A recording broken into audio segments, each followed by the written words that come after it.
प्रेमचंद द्वारा रचित दो बैलों की कथा।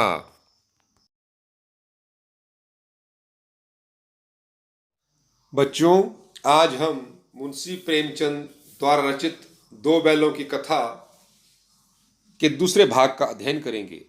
पहले भाग में हमने पढ़ा था कि किस तरह झूरी अपने साले को अपने दोनों बैलों की जोड़ी दे देता है और दोनों बैल किस तरह भाग करके फिर से झूरी के घर आ जाते हैं। अब आज हम उससे आगे का भाग पढ़ेंगे। दूसरे दिन झूरी का साला फिर आया और बैलों को लेकर चला। अब कि उसने दोनों बैलों को गाड़ी में जोता। दो चार बार मोती ने गाड़ी को सड़क की खाई में गिराना चाहा, पर हीरा ने संभाल लिया। वह ज्यादा सहनशील था। संध्या समय घर पहुंचकर उसने दोनों को मोटी रस्सियों से बांधा और कल की शरारत का मजा चखाया। फिर वही सूखा भूसा डाल दिया। अपने दोनों बैलों को खली चूनी सब कुछ दी। दोनों बैलों को का ऐसा अपमान कभी ना हुआ था। झूरी उन्हें फूलों की छड़ी से भी ना छूता था। उसकी टिटकार यानी मुंह से निकलने वाला टिक टिक का शब्द पर दोनों उड़ने लगते थे। यहां मार पड़ी, आहत सम्मान की व्यथा तो थी ही, उस पर मिला सूखा भूसा। नांद की तरफ आंखें तक ना उठाई। दूसरे दिन गया ने बैलों को हल में जोता, पर इन दोनों ने जैसे पांव न उठाने की कसम खा ली थी। वह मारते मारते थक गया, पर दोनों ने पांव न उठाया। एक बार जब उस निर्दयी ने हीरा की नाक पर खूब डंडे जमाए तो मोती का गुस्सा काबू के बाहर हो गया। हल लेकर भागा। हल, रस्सी, जुआ, जोत सब टूट टाट कर बराबर हो गया। गले में बड़ी बड़ी रस्सियां ना होती तो दोनों पकड़ाई में ना आते। हीरा ने मूक भाषा में कहा, भागना व्यर्थ है। मोती ने उत्तर दिया, तुम्हारी तो इसने जान ही ले ली थी। अब की बार बड़ी मार पड़ेगी। पढ़ने दो, बैलों का जन्म लिया है तो मार से कहाँ तक बचेंगे। गया दो आदमियों के साथ दौड़ा आ रहा है। दोनों के हाथों में लाठियां हैं। मोती बोला, कहो तो दिखा दूं कुछ मजा। में भी लाठी लेकर आ रहा है। हीरा ने समझाया, नहीं भाई, खड़े हो जाओ। मुझे मारेगा तो मैं एक दो को गिरा दूंगा। नहीं, हमारी जाति का यह धर्म नहीं है। मोती दिल में ऐंठ कर रह गया। गया आ पहुंचा और दोनों को पकड़कर ले चला। कुशल हुई कि उसने इस वक्त मारपीट ना की, नहीं तो मोती भी पलट पड़ता। उसके तेवर देखकर गया और उसके सहायक समझ गए कि इस वक्त टाल जाना ही मसलहत है। मसलहत यानी हितकर, श्रेयस्कर। आज दोनों के सामने वही सूखा भूसा लाया गया। दोनों चुपचाप खड़े रहे। घर के लोग भोजन करने लगे। उस वक्त छोटी सी लड़की दो रोटियां लिए निकली और दोनों के मुंह में देकर चली गई। उस एक रोटी से इनकी भूख तो क्या शांत होती, पर दोनों के हृदय को मानो भोजन मिल गया। यहाँ भी किसी सज्जन का वास है। लड़की भैरों की थी। उसकी माँ मर चुकी थी।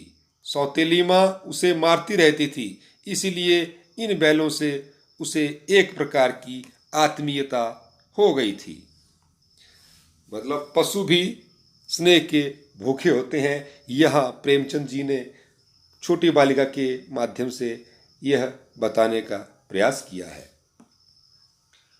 दोनों दिन भर जोते जाते, डंडे खाते अड़ते, शाम को थान पर बांध दिए जाते और रात को वही बालिका उन्हें दो रोटियां खिला जाती।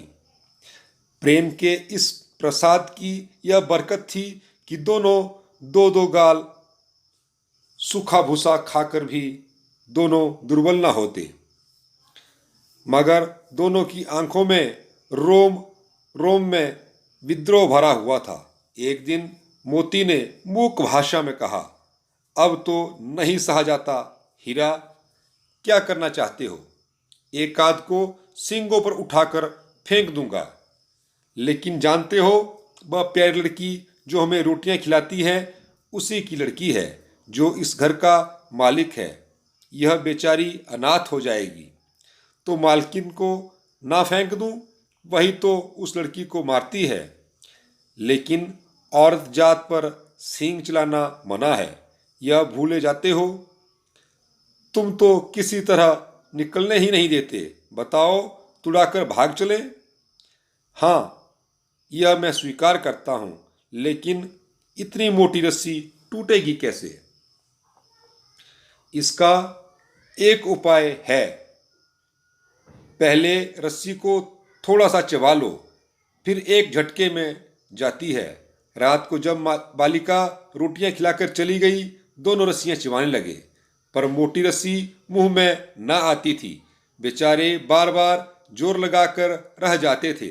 सहसा घर का द्वार खुला और वही लड़की निकली। दोनों सिर झुकाकर उसका हाथ चाटने लगे। दोनों की पूंछें खड़ी हो गईं। उसने उनके माथे सहलाए और बोली, खोले देती हूँ, चुपके से भाग जाओ, नहीं तो यहाँ लोग मार डालेंगे। आज घर में सलाह हो रही है कि इनकी नाकों में नाथ डाल दी जाए। उसने ग्राव खोल दिया, पर दोनों चुपचाप खड़े रहे। ग्राव यानी गले की रस्सी। मोती ने अपनी भाषा में पूछा, अब चलते क्यों नहीं? हीरा ने कहा, चले तो, लेकिन कल इस अनाथ पर आफत आएगी, सब इसी पर संदेह करेंगे। सहसा बालिका चिल्लाई, दोनों फूफा वाले बैल भागे जा रहे हैं। ओ दादा दादा, दोनों बैल भागे जा रहे हैं, जल्दी दौड़ो। गया हड़बड़ाकर भीतर से निकला और बैलों को पकड़ने चला। वे दोनों भागे। गया ने पीछा किया और भी तेज हुए। गया ने शोर मचाया, फिर गांव के कुछ आदमियों को भी साथ लेने के लिए लौटा। दोनों मित्रों को भागने का मौका मिल गया। सीधे दौड़ते चले गए, यहाँ तक कि मार्ग का ज्ञान न रहा। जिस परिचित मार्ग से आए थे उसका यहाँ पता न था। नए नए गांव मिलने लगे। तब दोनों एक खेत के किनारे खड़े होकर सोचने लगे, अब क्या करना चाहिए। हीरा ने कहा, मालूम होता है राह भूल गए।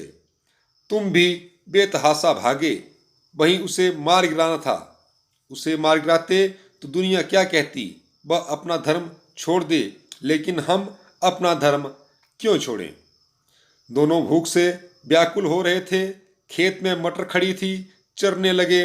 रह रहकर आहट ले लेते थे, कोई आता तो नहीं है।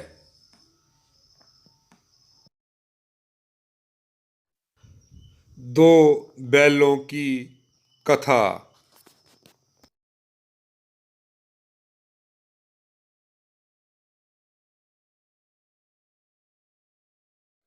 जब पेट भर गया, दोनों ने आज़ादी का अनुभव किया तो मस्त होकर उछलने कूदने लगे। पहले दोनों ने डकार ली, फिर सिंग मिलाए और एक दूसरे को ठेलने लगे। मोती ने हीरा को कई कदम पीछे हटा दिया, यहाँ तक कि वह खाई में गिर गया। तब उसे भी क्रोध आया, संभल कर उठा और फिर मोती से मिल गया। मोती ने देखा खेल में झगड़ा हुआ चाहता है तो किनारे हट गया।